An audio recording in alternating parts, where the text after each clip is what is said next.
मेरे प्यारे दोस्तों, स्वागत है मेरी एक और नई एक्सप्लेनेशन के अंदर। मार्शल पीक की इस एपिसोड की शुरुआत में हमें यांग काई को दिखाया जाता है। नी ओंग और लिंगजियाओ पेवेलियन की डिसाइपल यांग काई को किल करने के लिए उसका भी पीछा कर रहे होते हैं, पर तभी अचानक से यांग काई को घिरते हुए वे सभी यांग काई के ऊपर अटैक्स करने लगता है। इन सभी की अटैक्स को झेलते हुए यांग काई सोचता है, वैसे तो मैं इन सभी चीजों को काटते हुए इतना इजीली यहाँ से भाग नहीं सकता, खासकर नी ओंग के अटैक्स। नी ओंग के पास मार्शल स्किल मौजूद है, पर यहाँ पे बाकी जो डिसाइपल है उनके पास कोई मार्शल स्किल मौजूद नहीं है। पर अगर वे सभी एक साथ मिलकर मेरे ऊपर अटैक करे तो शायद से मुझे यहाँ से भागने में थोड़ा सा मुश्किल हो। ऐसा हो भी सकता है कि मैं इसमें सीरियस तरीके से इंजर्ड हो जाऊँ। सबसे पहले तो मुझे यहाँ से भाग निकालने की रास्ता ढूंढना होगा और वो अपनी ग्रेट सन फ्लेम एक्स2 टेक्निक को एक्टिवेट करते हुए उनके ऊपर अटैक कर दिया होता है। इस अटैक की वजह से वे सभी भी इंजर्ड हो गए होते हैं। और इस दौरान यांग काई पहले से यहाँ से भाग चुका था। वे सभी यांग काई को ढूंढते हुए आगे बढ़ने लगते हैं। अब यहाँ से सीन शिफ्ट होता है और हमें यांग काई को दिखाया जाता है जो कि भागते भागते एक लेक के पास पहुंच गया था, पर इसमें वो काफी सीरियस तरीके से इंजर्ड हो गया था। वो कहता है नी ओंग की जो वीप्स है वो काफी ज्यादा पावरफुल है।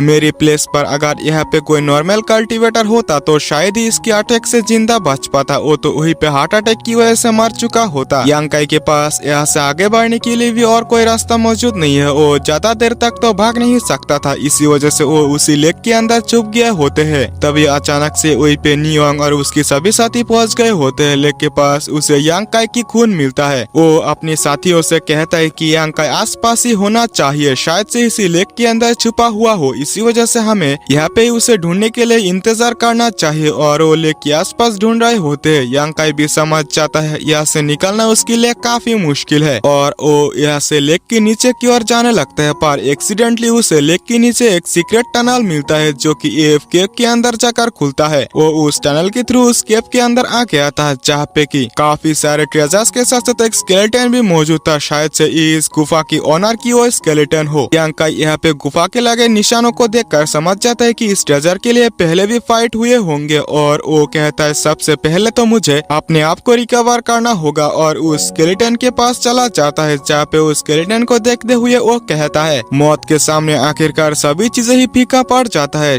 जैसा कि इस सीनियर के साथ हुआ है। इससे पहले कि मेरी हालत भी इस सीनियर जैसा ना हो, मुझे अपने आप को तुरंत ही रिकवर करना चाहिए। और वो वहीं पे रिकवर करने बैठ गए होते हैं, पर एक्सीडेंटली वो जो स्केलेटन था उसके अंदर से सोल बाहर आ गया होता है जो कि इसी केव की ओनर की था और वो चारों तरफ ही अपनी सोल एनर्जी को फैला देता है। जो सोल एनर्जी यांग काई की सोल के ऊपर डायरेक्टली अटैक कर रहा था। यांग काई को भी समझ में नहीं आ रहा था कि आखिरकार यहाँ पे क्या किया जाए और वो सोल कहने लगता है मैं इस केव की ओनर हूँ। आज फाइनली काफी अरसे बाद यहाँ पे कोई इंसान आए है। मैं तुम्हारी बॉडी को कंट्रोल करते हुए फाइनली यहाँ से बाहर निकल सकता हूँ। और तुरंत ही यांग काई को कैद करते हुए उसकी स्पिरिचुअल सी के अंदर पहुँच गया होता है। वो हंसते हुए कहता है मुझे इतना भी उम्मीद नहीं था कि मैं काफी इजीली तुम्हारी स्पिरिचुअल सीख पे भी अटैक कर पाऊंगा। खैर जो भी हो, कुछ देर बाद ये सभी चीजें ही मेरा हो जाएगा। और वो इस स्पिरिचुअल सी यानी कि यांग काई की बॉडी को कंट्रोल करने की जो प्रोसेस होता है वो स्टार्ट कर दिया होता है। लेकिन तभी अचानक से यांग काई की जो गोल्डन स्केलेटन था वो बाहर आते हुए कहता है तुम्हारी हिम्मत कैसे हुई लेजेंडरी गोल्डन बॉडी आर्ट की स्पिरिचुअल सी के अंदर घुसने की, ऊपर से तुम इसे कंट्रोल करने की भी कोशिश कर रहे हो। इसके बदले में तुम्हें तो बस मौत मिलेगा। पर उस सोल को इस पर यकीन ही नहीं हो रहा था कि एक ओरिजिन रियल की एक्सपर्ट के पास लेजेंडरी गोल्डन बॉडी आर्ट कैसे हो सकता है।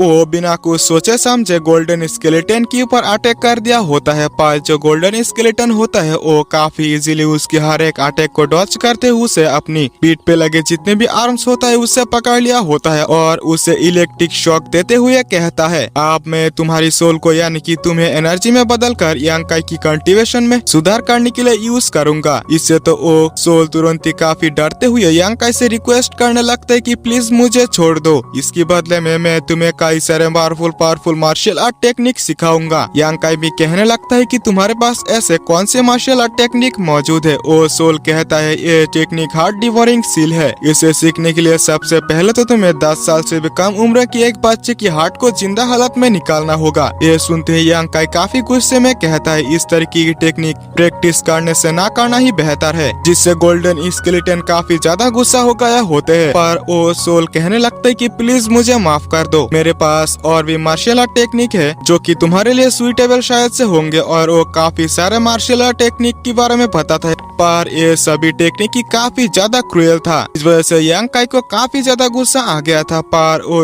सोल डरते हुए कहते हैं मास्टर प्लीज मुझे माफ कर देना, मेरे पास और भी एक टेक्निक मौजूद है। और वो अपनी बॉडी के अंदर से एक क्रिस्टल निकालते हुए यांग काई को देते हुए कहता है मास्टर ये टेक्निक इसी के अंदर है जो कि स्टार मार्क है। ये टेक्निक काफी ज्यादा पावरफुल है। जब मैं इस इनहेरिटेंस गिफ्ट के अंदर आया था तब मुझे ये टेक्निक मिला था। यांग काई तुरंत इस टेक्निक को प्रैक्टिस करने की प्रोसेस स्टार्ट कर देता है, जिसकी वजह से अचानक से उसकी स्पिरिचुअलिटी के अंदर चेंजेस आने लगे थे। वो सोल कहता है इस टेक्निक को प्रैक्टिस करने के लिए सबसे पहले तो बॉडी के अंदर स्टार प्रेस क्रिएट होता है, उसके बाद ही इस टेक्निक को सीखा जा सकता है। यांग काई भी उस सोल के कहे गए अनुसार उस टेक्निक को प्रैक्टिस करने लगता है। जहाँ पे इस टेक्निक को यूज करते टाइम काफी ज्यादा विटल एनर्जी यूज होता था। वो सोल कहने लगता है एक बार ये लड़का इस टेक्निक को यूज करते हुए पूरी तरीके से एग्जॉस्ट हो जाए तब मेरे पास ये चांस होगा कि मैं इसकी बॉडी को डिवोर कर पाऊँ। तब तो शायद से ये गोल्डन स्केलेटन भी मेरा शायद से कुछ उखाड़ ना पाए, यानी कि इस बॉडी के ओनर मैं हूँ। यांग काई भी अपने आप को रिकवर करने बैठ गए होते हैं। इसी दौरान वो सोल यांग काई के ऊपर अटैक करने की कोशिश करता है, पर हर बार वो नाकामयाब होते जा रहा था। फाइनली काफी बार कोशिश करने के बाद वो थक हार कर बैठ जाता है। इसके बाद यांग काई कहता है इसके बारे में मुझे पहले से ही पता था कि ये सोल मुझे धोखा देने की कोशिश कर रहा है, पर मैं इसके बारे में पहले से ही केयरफुल था। और वो उस सोल से कहता है लगता है मुझे तुम्हें ऑब्जर्व भी कर लेना चाहिए, इससे तो इस दुनिया से काफी बड़ा खतरा काम हो जाएगा। वो सोल समझ जाता है कि यहाँ पे सभी चीजों के बारे में यांग काई को पहले से ही पता था, और वो उसे रिक्वेस्ट करने लगते है कि मास्टर प्लीज मुझे जिंदा छोड़ दो, मैं अब भी शायद से आपका काम आ सकता हूँ, क्योंकि इस इनहेरिटेंस गिफ्ट की कोर के बारे में मुझे अच्छी तरीके से पता है, मैं वहाँ तक आपको ले जा सकता हूँ। ये सुनने की बात तो यांग काई भी थोड़ी देर सोचता है और उस सोल से कहता है सबसे पहले तो तुम अपने आइडेंटिटी के बारे में बताओ। ये सुनने की बात वो सोल कहता है मुझे मेरी आइडेंटिटी के बारे में कुछ भी नहीं पता, बस मुझे इतना पता है कि लोग मुझे अर्थ डीमन कह के पुकारते थे। ये सुनने की बात यांग काई पूछता है पर तुम यहाँ पे कैसे पहुँचे? वो सोल कहता है एंशिएंट टाइम में यहाँ पे 2 पर्सन रहता था जो कि दाव कपल था। उनकी कल्टीवेशन काफी ज्यादा ऊंचा था। उनकी इनहेरिटेंस यानी कि उनकी ट्रेजर्स को हासिल करने के लिए मैं एक ग्रुप के साथ उनके ऊपर अटैक किया, पर शायद से उनकी पावर हमारी सोच से भी ज्यादा ऊपर था। हमें बस इतना याद है कि आसमान में एक फिनिक्स और ड्रैगन के स्पिरिट दिखाई दिए थे। हालांकि मैं काफी ज्यादा पावरफुल था, फिर भी उस अटैक के अंदर काफी बुरी तरीके से इंजर्ड हुआ। लास्ट में बस मेरी एक सोल ही बचा है जो कि इस केव के अंदर है, और तुम्हारे पास जो स्टार मार्क टेक्निक है वो तो बस एक छोटा सा हिस्सा है जो कि पास्ट में मुझे इसी केव से ही मिला था। अगर तुम इस इनहेरिटेंस केव की कोर तक जाओ तो शायद से ये और भी ज्यादा पावरफुल हो सकता है, इसलिए मैं रिक्वेस्ट करता हूँ कि मुझे तुम्हारे साथ रहने दो। ये सुनने की बात यांग काई कहता है मैं तुम्हारी ऊपर यकीन क्यों करूँ? ये सुनते ही यांग काई की विटल एनर्जी का इस्तेमाल करते वो तुरंत अपने ऊपर एक सील क्रिएट कर लेता है, जिससे यांग काई इस सोल को कंट्रोल कर सकता था। ये देखने की बात यांग काई भी काफी खुश हो क्या होता है। वो कहता है सबसे पहले तो मुझे इस केव से बाहर निकलना है, पर मैं इस पानी वाले रास्ते से नहीं जाना चाहता। उसकी ऐसी रिएक्शन को देखकर वो सोल भी समझ जाता है कि यांग काई क्या सोच रहा है, और वो कहता है मास्टर आप मेरे पीछे आए, और वो यांग काई को सेफली यहाँ से बाहर निकाल देता है। केव से बाहर आते ही अचानक से एक क्रिएचर यांग काई के पास आकर तुरंत ही भागने लगता है, जो कि शायद से एक हाई ग्रेड की इंग्रेडिएंट, और उसके अंदर अपनी ही कॉन्शियसनेस होता है। यांग काई काफी कोशिश करता है कि उस इंग्रेडिएंट को पकड़ पाए, पर वो ऐसा नहीं कर पाता। वो सोल कहता है मास्टर असल में इस तरीके की ट्रेजर को यांग एनर्जी या फिर विटल एनर्जी काफी ज्यादा पसंद होता है, इसका इस्तेमाल करते आप इसे ट्रैप कर सकते हैं। यांग काई अपनी यांग फ्लूइड का इस्तेमाल करते उस ट्रेजर को काफी इजीली ट्रैप कर लिया होता है। इसी के साथ साथ वो